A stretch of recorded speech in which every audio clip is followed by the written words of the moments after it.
Hey everybody, welcome back to History Student Reacts. Today we'll be watching part 3 of Thomas Cochrane, Craziest Sea Captain in History by Kings and Generals. So, last time we saw more of Cochrane's exploits during the Napoleonic Wars. We watched as he became a politician and then went to jail. Obviously, he was a controversial figure, particularly among the elites of his time. Mistreated, he was recruited to lead the Chilean Navy. He went to go do that and secured some very impressive victories. In fact, he was a big player, on the naval side at least, in securing Chilean independence. We've sort of left off there. Cochrane's had some victories with Chile, and I'm excited to see where he goes next. If you guys enjoy this one, please check out the Patreon or channel memberships for exclusive reaction content. Anyway, with all of that out of the way, let's jump right into this reaction. To follow up his triumph at Valdivia, Cochrane turned his attention back northwards to Peru. Done with Chile, on to Peru. More specifically, the harbour of Callao. Although, I will say, this is an era of Latin American independence revolutions, and a lot of these independence movements were very connected across what would become many different countries. A stronghold which thus far had managed to defy him. On August 21st, 1820, the Sea Wolf departed Valparaiso at the head of the entire Chilean naval squadron. Wow. Aboard with him was the esteemed General San Jose de San Martin, alongside 4,200 of his troops, which made up the bulk of the Chilean army. Interesting. So we saw before Cochrane had to deal with a relatively small, in fact, a really small force, because Chile really couldn't afford to give him, their full navy and military. But now he's working with a lot more men, and Jose de San Martin, a very important player in the wars for independence. Ultimately, their goal was the conquest of Lima, the Peruvian capital city that sat adjacent to Callao. Cochrane soon developed friction with San Martin. The Chilean general refused to commit his men to an all-out assault upon their main objective. Instead, he disembarked his men at various ports hundreds of miles from both Lima and Callao, stalling for weeks at a time and accomplishing very little. Yeah, this is really not Cochrane's way of doing things. He is very aggressive, decisive. If he sees an opportunity, he wants to seize it immediately. And, he's been pretty damn successful doing that, so maybe you should be listening to him. But, this other, more cautious strategy used by San Martin, this is not something that Cochrane likes to do. Believing San Martin to be of feeble military mind, Cochrane cut off from the main Chilean force and made directly for Callao with only 3 vessels, O'Higgins, Lautaro, and Independencia. Okay, well, forget what I said about him having way more men at his disposal. Once again, he is left with a very few ships. But hey, that's when he does his best work. He told San Martin that he intended to blockade the port and thereby isolate Lima by sea. But this was not the truth, as Cochrane was planning something much bolder. He had suspected that the Spanish frigate Esmeralda was still anchored at Callao, and upon reaching the port, his suspicions were confirmed. To launch a frontal assault upon the coastal fortresses in the bay would be suicide, and Cochrane's previous attempts to do so had taught him as much. However, the Esmeralda was the most powerful Spanish warship on South America's Pacific coast. If he could launch a stealth assault upon the frigate and snatch her out from under the cannons of Callao, it would be a mortal blow to royalist naval power in Peru. We've already seen in this series how important stealth can be to warfare.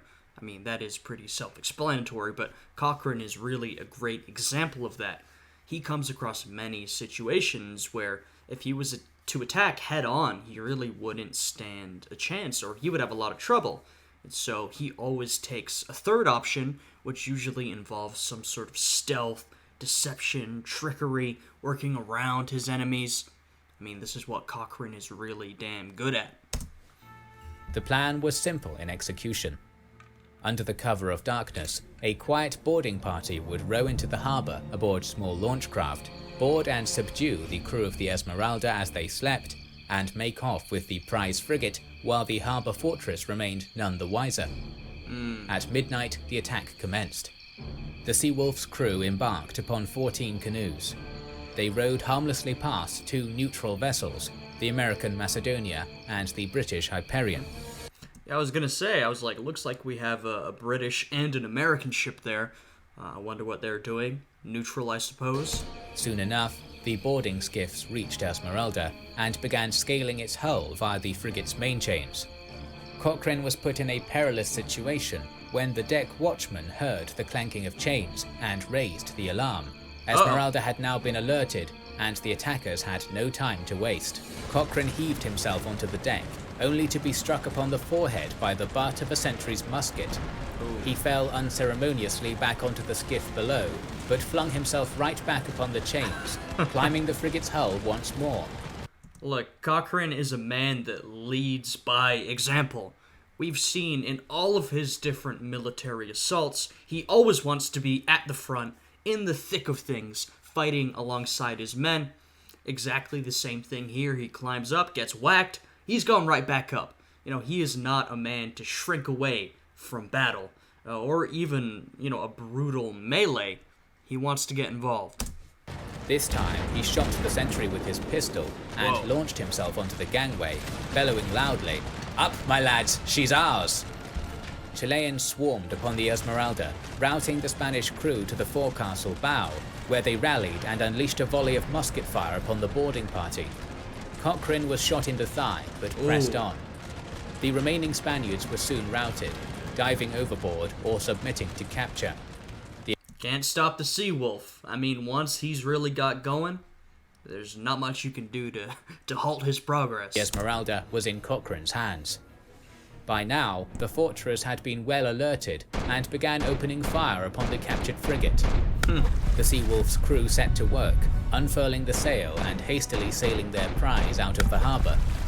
In yet another stroke of cunning, Cochrane ordered Esmeralda's tail lights to be raised in an identical pattern to the neutral Hyperion and Macedonia, making it indistinguishable from the two.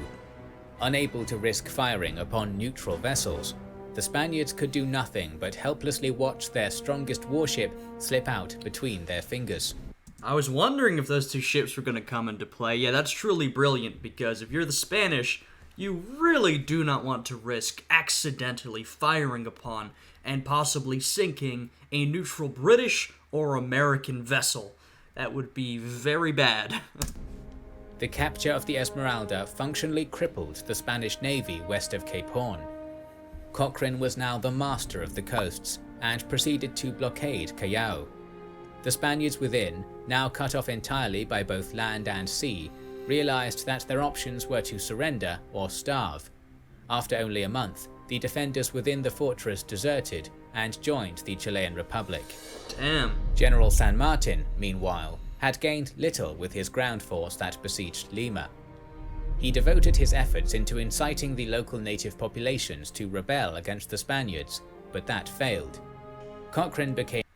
Yeah, there was... I'm not an expert on the wars for Latin American independence, but, the natives sort of played an interesting role, in some ways similar to the American Revolution, where, they were a little more integrated into colonial society in Latin America than they were in North America, but as always, the natives are kind of caught in the middle, and we see many examples of native peoples having to choose who they side with, which is basically a choice of, who do we think we can survive best under, or who do we think is going to win? In this case, do we side with the Spanish? Do we think that we can survive under Spanish rule, preserve our traditions? Or do we think it would be better to side with the rebels? Maybe they would treat us better. If they're going to win, maybe it'd be better to side with them anyway.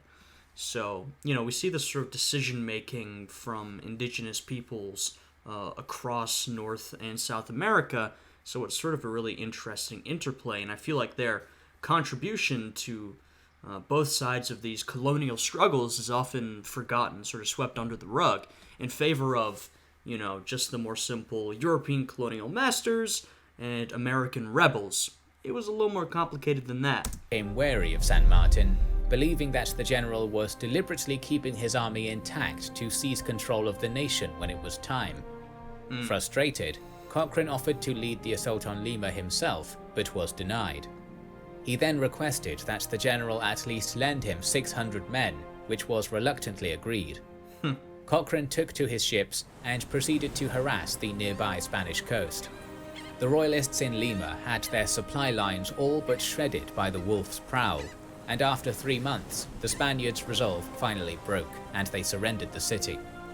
On the 28th of July, 1821, General San Martin marched into Lima and declared the independence of the nation of Peru.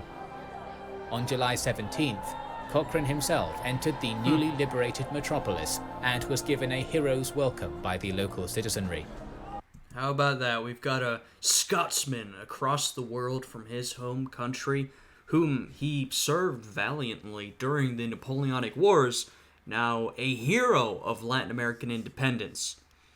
Look, this was an interesting time period, and Cochrane may be one of the most prominent examples, but he was not the only European to become a bit of a mercenary or a freedom fighter, depending on how you want to look at it, and sail the seas looking for battles to fight. The Scotsman had come a long way since his fall from grace, once more reclaiming his status as a military legend. Yet with this triumph loomed the shadow of future conflict, for just as Cochrane had suspected, José de San Martin had been appointed the supreme protector of Peru. But following their victory, the rifts between them had begun to grow. San Martin had essentially established himself as a dictator, And of course, this is when it gets a little complicated, because Cochrane is not just, a military man. There's also politics involved. I mean, there's always politics involved in warfare, but particularly in a struggle for independence. I mean, this is inherently political. So if you're going to be involved, you're going to have to make decisions at some point, and you might have to take sides at some point. Of course, Cochrane could just keep doing what he's told, keep serving under San Martin. He clearly doesn't really want to do that, so now he has to make a decision exactly what he's going to do. Is he going to leave? Is he going to continue to follow orders? Is he going to disobey? Will he fight back against San Martin? I honestly don't know, but he does have a decision. which he saw as a pragmatic necessity. The war had left Peru in chaos, and a heavy hand was needed to prevent widespread looting, food shortages, and general anarchy. Yeah, and I mean, we see a similar thing from Simón Bolívar.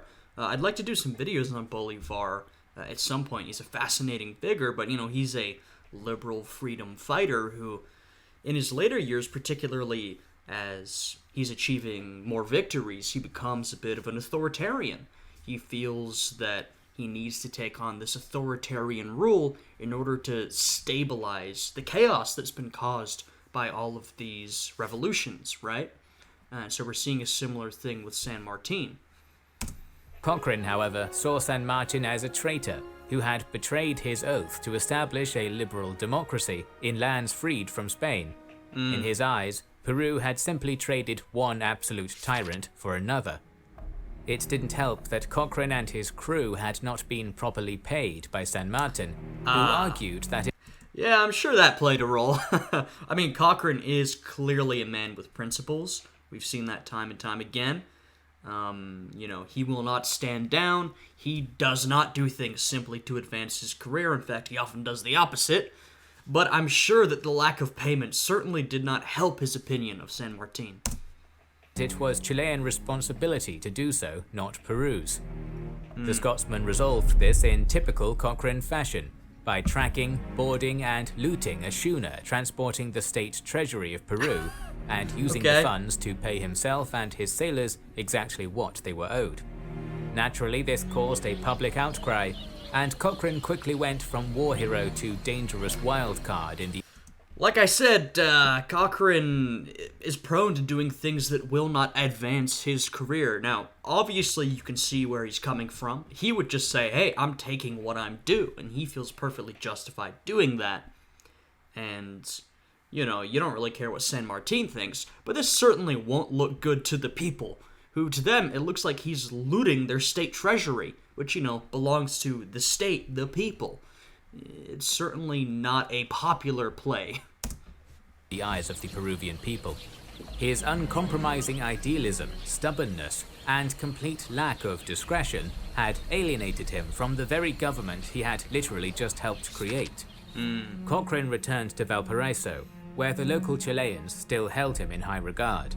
It was there, in November of 1822, that the Sea-Wolf received a letter from one Antonio Correa de Camara, a Brazilian agent operating out of Buenos Aires.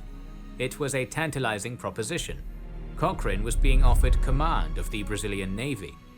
At first, he didn't intend to accept, but civil strife was brewing in Chile, and the Scotsman had no intention of getting involved. With his mind... Okay, so we're seeing that, Cochrane certainly was a massive help in the Latin American Wars for Independence. He had some major victories, but in the end, he became a little dissatisfied, and he didn't really want to get involved in the internal politics, which I think is fair. I mean, he's basically a mercenary from across the ocean, right? He's Scottish. This isn't really his business. So he's like, look, I'm here to help if you'll pay me, but I'm not interested in getting involved in the messy politics. And if you got a better offer from the Brazilian Navy, hey, maybe you should just take that. Made up, he addressed the Chilean people with a fiery oration. Chilenos, my fellow countrymen, you know that independence is purchased at the point of a bayonet.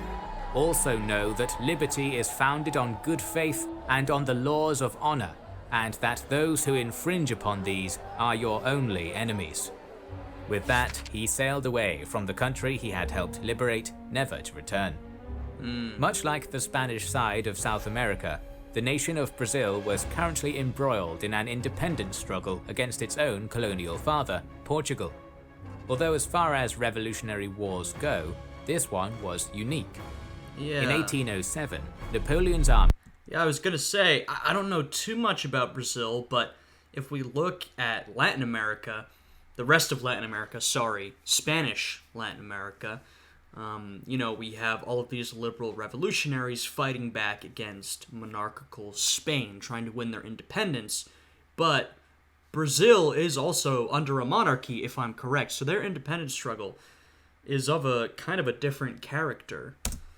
Had overrun the Portuguese kingdom, forcing its royal family to flee to their wealthiest colony across the Atlantic. Right. During this period, Brazil had become the de facto capital of the Portuguese Empire, and as such its people were afforded the highest status and privileges. In 1815, Napoleon had been defeated, and Portugal's ruling family was called upon to return to their newly liberated mother country. King João IV went home, leaving his son Pedro to rule Brazil on his behalf. Right, so we've got the same royal family ruling Portugal and Brazil. In comparison, or in contrast to Spain, we've got Spain, the royal family in Spain and its government, ruling over all these different colonies who are now fighting for independence.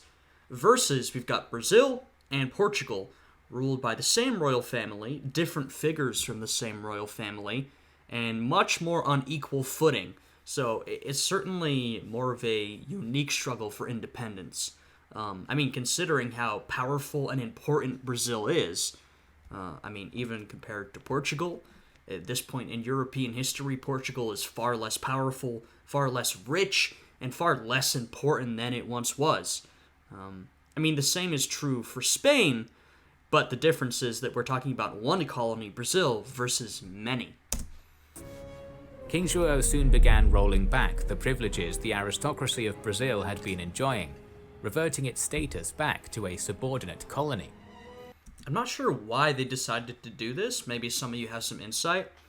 Perhaps it was pressure from Portuguese politics or Portuguese aristocrats, but I feel like it would have been a better idea to just elevate Brazil or keep Brazil at the same level of Portugal, and bing bang bong, now you're the king of Portugal and Brazil, two equal territories, right?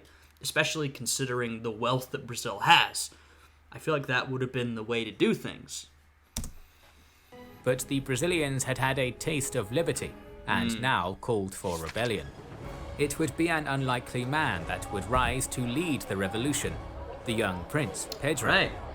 Despite being heir to the throne of Portugal, he had spent most of his life in Brazil and cared deeply for his adopted homeland. So Pedro made the slightly unorthodox move of seceding from his own royal line, declaring independence or death for Brazil. Before long, he was crowned as the new nation's first emperor. So as we can see, this Brazilian independence struggle is a lot more top-down than we've seen from many other independence struggles across the Americas. The spring of 1823, Cochrane arrived in Rio de Janeiro.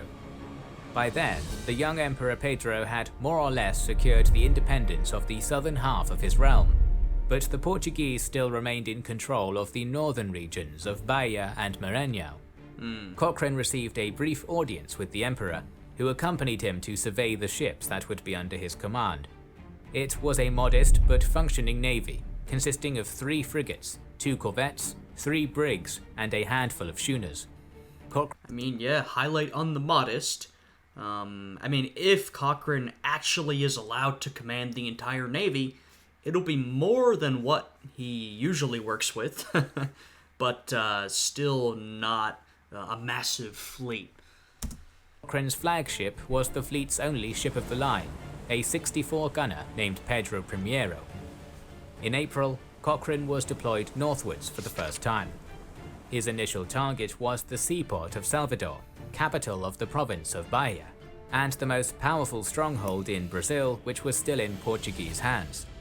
The city was currently besieged on the landward side by the forces of Emperor Pedro, so Cochrane blockaded the harbour with 5 of his ships to prevent the city being resupplied by sea. The Seawolf knew that the reliability of his crew was tenuous at best. During colonial times, Brazilians had been shunted from maritime jobs in favour of Portuguese-born sailors, so the new empire faced a severe lack of reliable mariners. Cochrane's ships were manned primarily by English and American mercenaries, African freedmen recently liberated from slavery, and Portuguese nationals who were poorly paid and treated with suspicion. Okay, so, as I mentioned earlier, there are a lot of different mercenaries and a very motley crew of characters who end up fighting in the Latin American Wars of Independence. Cochrane is one of the most high-profile of those people, particularly with his background, his experience, his fame, right? But there are a lot of different people of all levels of fame and infamy who make their way down from Europe, from other places throughout the Americas, from throughout the world to go and fight in these wars of independence for, many different reasons. Some of them, I guess, were true freedom fighters, but that's more rare. It's more because they're basically mercenaries. They're looking to make a quick buck. They like the thrill of battle. Some of them are sort of down on their luck individuals like Cochrane, who were once someone great but have been forgotten, or their legacy has been tarnished. And so there's a lot of these types of individuals going around at this time, particularly because, we're coming off the back of the Napoleonic Wars. And this happens whenever there's such a large-scale warfare, or large-scale war. You have a lot of people with military training, a lot of people who are armed who now have nothing to do. If we rewind 100 years, after the War of Spanish Succession, there was a massive uptick in Atlantic piracy because a lot of the sailors who had fought in that war, and there were a lot of sailors employed to fight in that war, now had nothing to do, so they became pirates. A lot of these people probably fought in some theater or another of the Napoleonic Wars. Maybe some of them actually in Europe, a lot of them fighting naval battles, probably undeclared naval battles in the Atlantic between America and France or America and Britain, and now they've been left with nothing to do, so they make their way to wherever there is some war to profit from. Cochrane knew he could depend on the Anglophones, and the Africans were a wild card, but the disgruntled Portuguese labourers were highly untrustworthy. He didn't have much time to address his misgivings, as on the 4th of May, a squadron of 13 Portuguese warships appeared on the horizon, intent to relieve the naval blockade of Salvador. As usual, Cochrane was outnumbered 2 to 1.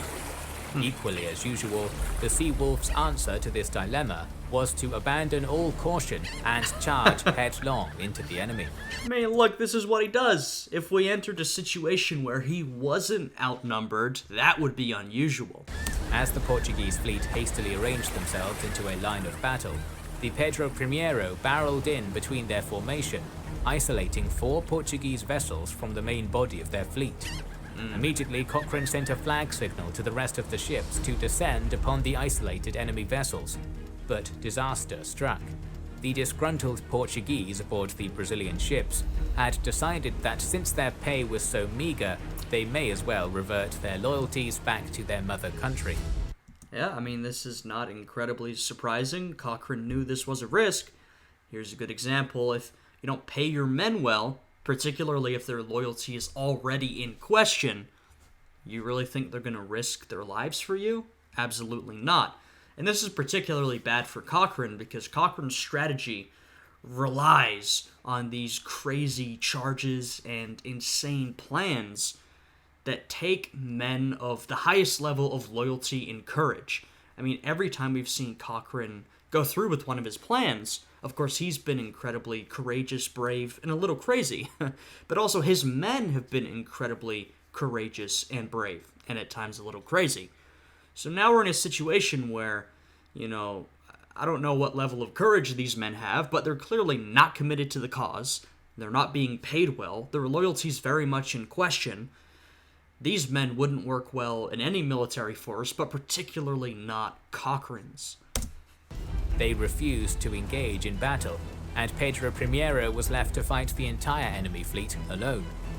To make a dire situation worse, Cochrane soon found that there were saboteurs aboard his own ship. Damn. 2 Portuguese laborers had imprisoned the Pedro I's powder monkeys below deck, preventing crucial gunpowder from being transported to the gun decks, and rendering his ship unable to effectively return fire into the enemy.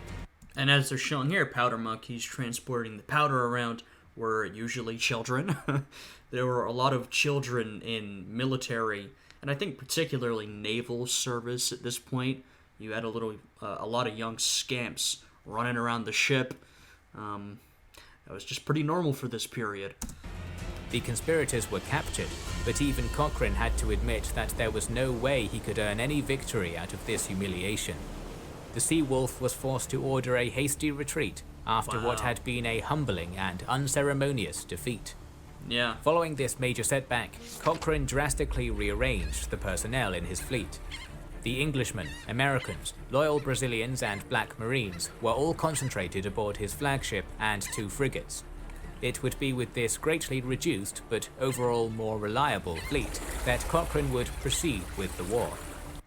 Yeah, I mean, a lot of these men are probably not super committed to the cause either, but at least they're a lot more reliable than the Portuguese nationals, right? So this is definitely a better way of doing things if you're able to. On the night of June 12th, Cochrane disguised the Pedro I as an English merchant ship and sailed into Salvador Harbor, performing reconnaissance in order to plan an attack using an old but reliable trick of his, fire ships. Cochrane's presence was soon discovered, but it worked in his favor. The citizens of Salvador were already exhausted from a year of being besieged, and when they found out it was the Sea Wolf himself at their seaward gate, they became gripped in terror. Hey, there you go. Cochrane may have a talent for tarnishing his reputation wherever he goes, particularly back in his home country of Britain, but he's clearly still well known, famous, or in this case, and it might be more beneficial, infamous. He's feared by his enemies, and that does seem to do him a lot of favors. Their minds taken by whatever crazy plan the infamous Scotsman had up his sleeve. The townsfolk had lost all desire to continue the fight, and pleaded with the Portuguese governor to finally abandon the coastal stronghold. On July 7th, 1823, the Portuguese garrison assembled into a convoy of ships and left Bahia for good, sailing back to their mother country aboard 17 warships and 75 transport vessels. Look at that. They would rather sail away, go back home, than fight Cochrane's, tiny little fleet. Amazing. We can only imagine what sort of sinister grin might have creeped upon Cochrane's lips as his prey exposed themselves on the open ocean. Of course. Before long, he unfurled his flagship's sails and descended upon the fleeing Portuguese like a wolf upon a flock of sheep. That's a sea wolf. It's funny because, it's flipped, right? We have this pretty large Portuguese fleet that would rather flee instead of fight Cochrane's tiny fleet. And on the flip side, Cochrane with his tiny fleet would rather attack the Portuguese than let them get away. This is, the logic is sort of flipped from how it would normally be. But hey, that's how Cochrane operates. Within months, Cochrane had all but eviscerated King João's navy, relentlessly pursuing them across the Atlantic, isolating and picking off enemy warships one by one with only 3 vessels at his command. In total, the Scotsman and his subordinates had captured over 30 Portuguese ships and taken over 2,000 enemy soldiers prisoner. My God. It really is remarkable how Cochrane does this wherever he goes. I mean, his consistency is impressive, and that might sound surprising for a man who at times seems very rash. Seems like he just immediately goes into things, but the consistency with which he manages to capture enemy ships is a real testament to his brilliance. And it also, once again, makes you think, and I haven't mentioned this in a while, but we talked about it in previous episodes, what could he have done if he was given a higher position in the British Navy? His advancement through the British Navy, the Royal Navy, was continually blocked because of all the controversy he got himself into. What if he could have kept going upwards? I mean, think of what he could have achieved with his courage, his brilliance, his quick thinking. I mean, it really could have been something special, but even without that, his accomplishments have been incredibly impressive. Following this utter devastation of Portuguese sea power, Cochrane proceeded to São Luís, the capital of the province of Maranhão. With only his flagship, he boldly sailed within range of the town's guns and sent his captain ashore to treat with the local commandant. Cochrane's message was simple. Bahia had been liberated, the Portuguese fleet had been destroyed, and a massive Brazilian fleet was on its way, descending down upon Maranhão. This was a huge bluff, since no such Brazilian fleet existed. Nevertheless, the Portuguese garrison swallowed the bait, hook, line and sinker. The next day, the local junta and the town bishop came aboard the Pedro I, forsaking Portugal and swearing allegiance to the Brazilian emperor. How about that? Cochrane's men promptly took total control of the town, seized all its munitions, and commandeered all the ships in its harbour. Cochrane returned to Rio in 1824, where he once more received a hero's welcome and was granted the non-hereditary title of Marquis of Maranhão by Emperor Pedro. Nice. That same year, a new rebel movement emerged in the province of Pernambuco, led by wealthy landowners who opposed the Brazilian emperor's liberal reforms. Cochrane sailed north once more and helped. I mean, hey, sure, he may be a liberal emperor, but 1, clearly things are going in his direction, and 2, you can see the alternative throughout the rest of Latin America. There's a bunch of revolutions popping up in all the former Spanish colonies, some more and less chaotic. Now, most of those revolutions are run by liberals like, San Martin, we talked about earlier, or Simon Bolivar, who are mostly upper-class fellas who will become sort of authoritarians down the line, which, isn't too bad for the landowners and aristocrats, but there are other movements of more radical rebels who are certainly not a fan of landowners. So, Brazilian aristocrats, Brazilian landowners, Brazilian slave owners, to put a point on it, you've got yourself a pretty damn good deal, especially if we consider that slavery in Brazil will continue for decades. I believe it lasted even after the abolition of slavery in the United States. And, when we talk about landowners, we are most likely talking about slave owners. Helped to quickly crush the rebellion. At this point, the sea-wolf had cemented himself as an eternal hero in the ethnogenesis of Brazilian nationhood, much like he had done in Chile and Peru. Wow, 3 countries. You are maybe one of, or at least a very important player in the independence movements of 3 different countries. Not to mention, he was important, maybe not on a super large scale, but he was also an important figure in the Napoleonic Wars. That is truly remarkable.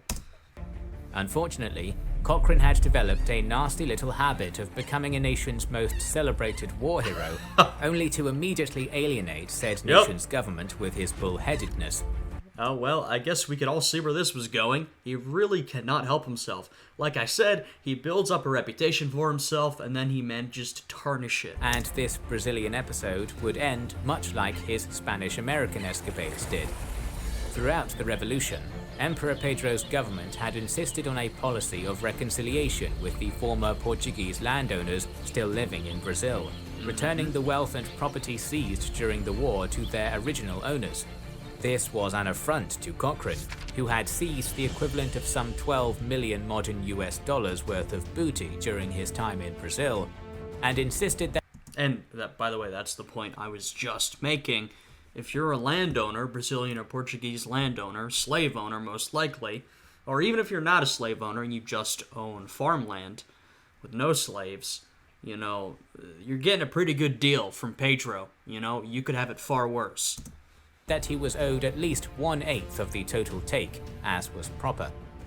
This boiled over in 1825, when Cochrane once more took his payment into his own hands. See, once again, it's a situation where you do see where Cochrane is coming from. Now, I think this is honestly less justifiable than the last time, because last time, he basically just didn't get paid, and that was completely unfair. This time, it's a little more iffy. Like, well, I don't know if you're necessarily due all of the booty that you took, though that is kind of the convention of the time. But you can see where he's coming from. The thing is, with Cochrane, always leads to doing something crazy, like robbing the people he works for. This is the second time he's done this, which whether you think it's justified or not, you can obviously see how this isn't going to go over well with a lot of people. Sacking Brazilian merchant ships anchored at São Luís do Maranhão and making off with the public funds in their holds. Oh, man. Outraged, the Brazilian government demanded that the Scotsman return to Rio, but Cochrane had absconded aboard a frigate, and after a 7-year absence, made his way back home to Britain. Wow, finally. I'm curious to see how this goes. I was wondering where Cochrane would end up. We're coming near the end of the video, so I don't know if this is getting close to the end of his life, but I was really curious where he would eventually end up. Perhaps he was going to die in battle. That was a possibility. I'm curious to see how things go for him back home. But as it turned out, Cochrane's homecoming tour would be brief, as once more a new nation was calling for his aid. Okay, never mind, forget about Britain, he's going elsewhere. While the people and culture of Greece were ancient, its modern nation was very new and forged in rebellion. Wow. Okay, so now I assume, and I can see down bottom we're going to the Greek Revolution. Like I said, there's a lot of revolutions and independence movements going on during this time. Latin America was absolutely a hot spot, but if we're talking this time period, there's always something going on. And if we're talking through the 1820s, another hotspot of revolution will be Greece. And if there's one of these events happening, all of these mercenaries that I've talked about several times are going to find their way there, and that includes Cochrane. He cannot help himself.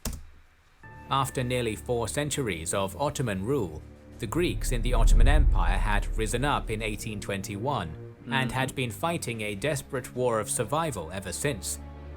By the way, we did reactions to kings and generals videos on the Greek War of Independence, if you're interested in more detail. The Greek struggle had evoked sympathy across Western Europe. Many saw the rebellion as a righteous holy war against their Turkish oppressors.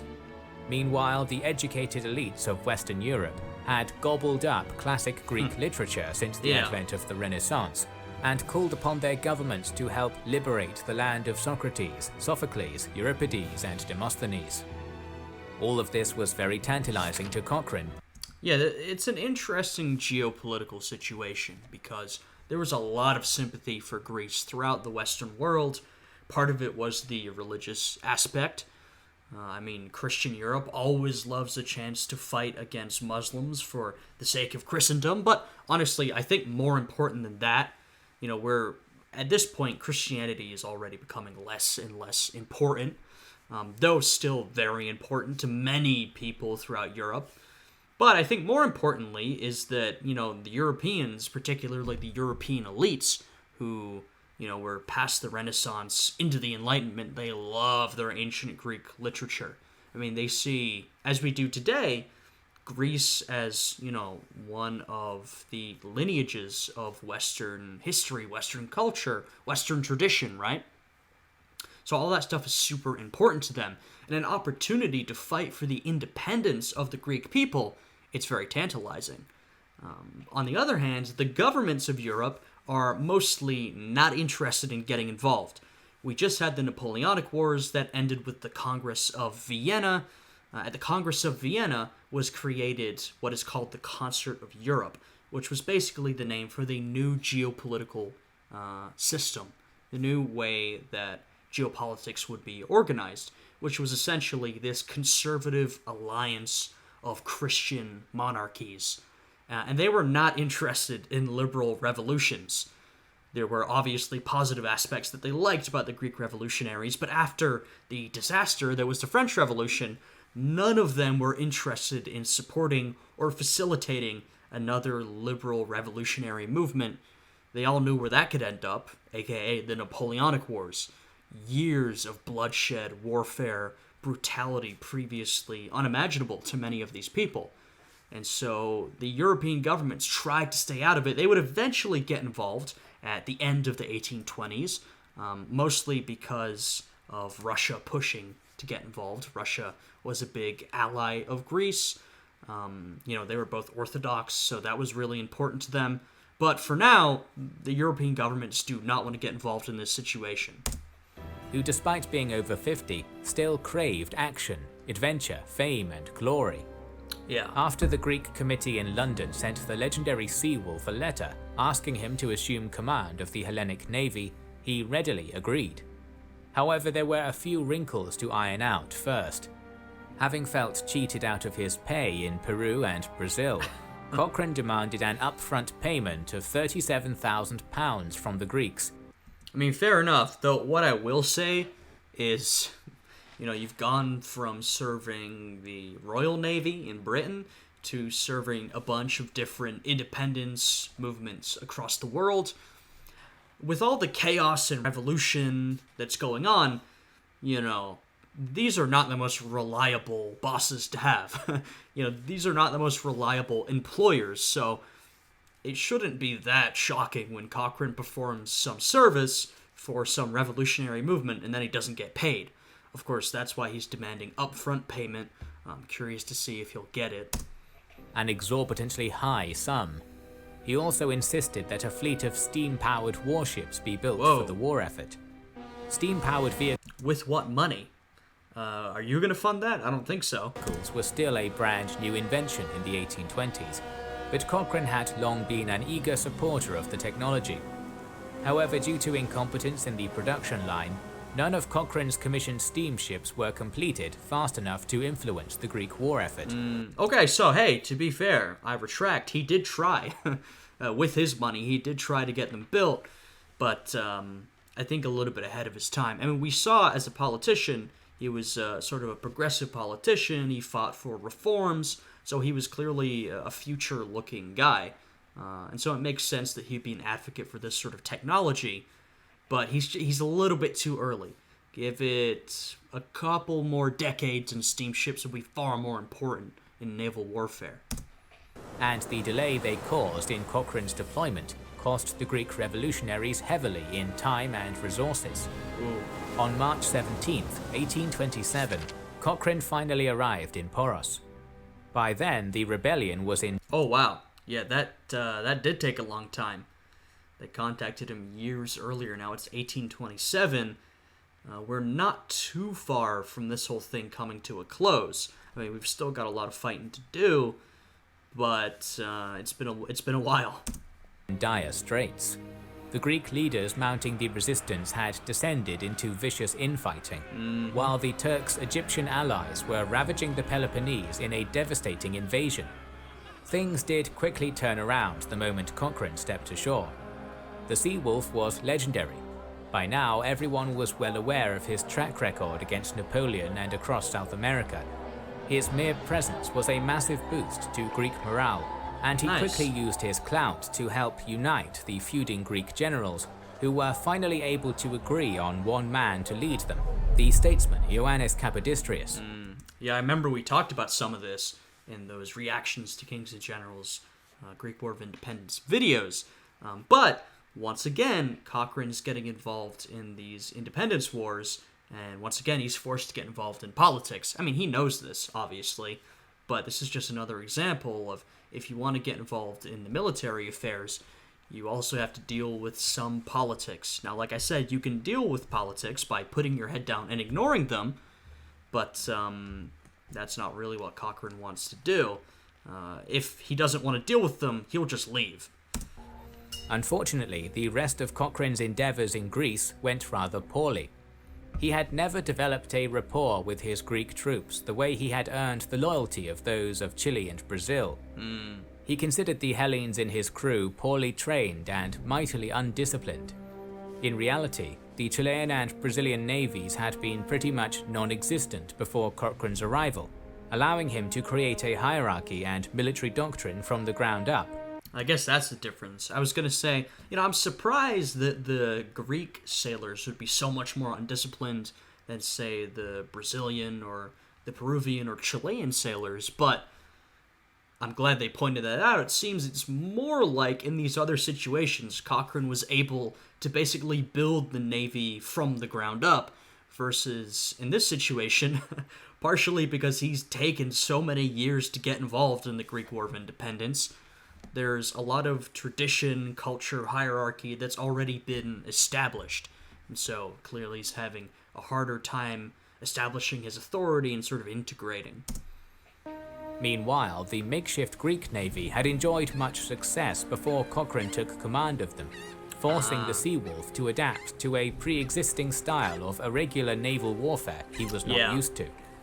On the 5th of May, 1827, an attempt to liberate Athens by laying siege to the Acropolis ended in disaster, largely because Cochrane couldn't stop quarrelling with his fellow Briton Richard Church, the man who had been appointed to lead the Greek army. Their collective failure to execute a successful invasion resulted in the deaths of thousands of Greeks. Oh, yeah, not great. I mean, Cochrane has always been headstrong, stubborn, quarrelsome.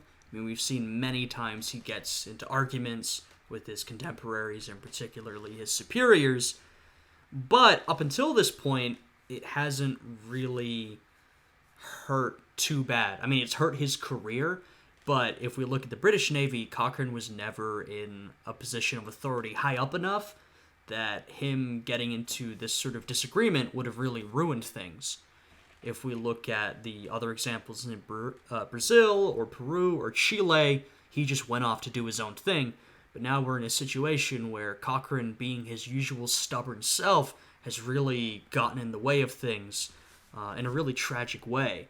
So, that's pretty unfortunate. Look, Cochrane is a very talented, skilled, and brilliant man, but it's been clear throughout these reactions that he is also flawed in many ways.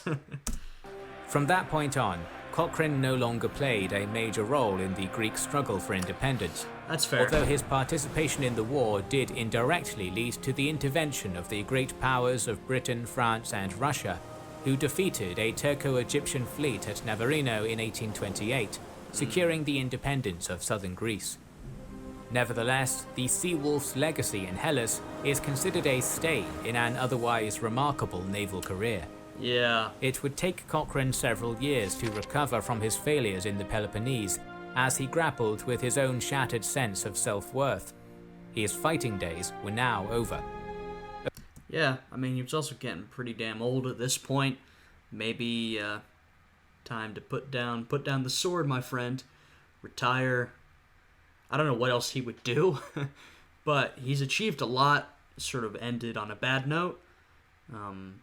Some people would seek to do even more, achieve even more, but oftentimes that can end in some real disaster. Over the years, the British Parliament that had originally driven him from his homeland had begun to recognize his value once more, slowly becoming sympathetic to him. On May 2nd, 1832, Cochrane was finally pardoned for the stock fraud and was reinstated as an officer of the Royal Navy of Great Britain. I mean, good. Finally. It took them long enough. 1832.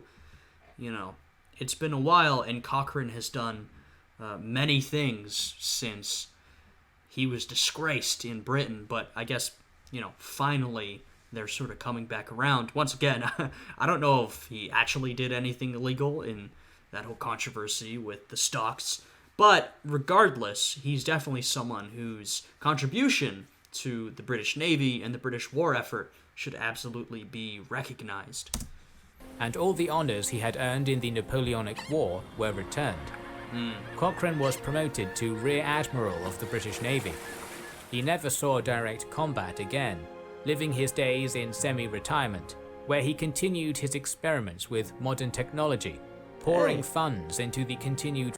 That's not a bad way to go. I mean, you've been reinstated, promoted to the British Navy. Hopefully that came with people sort of generally recognizing that he'd been done dirty.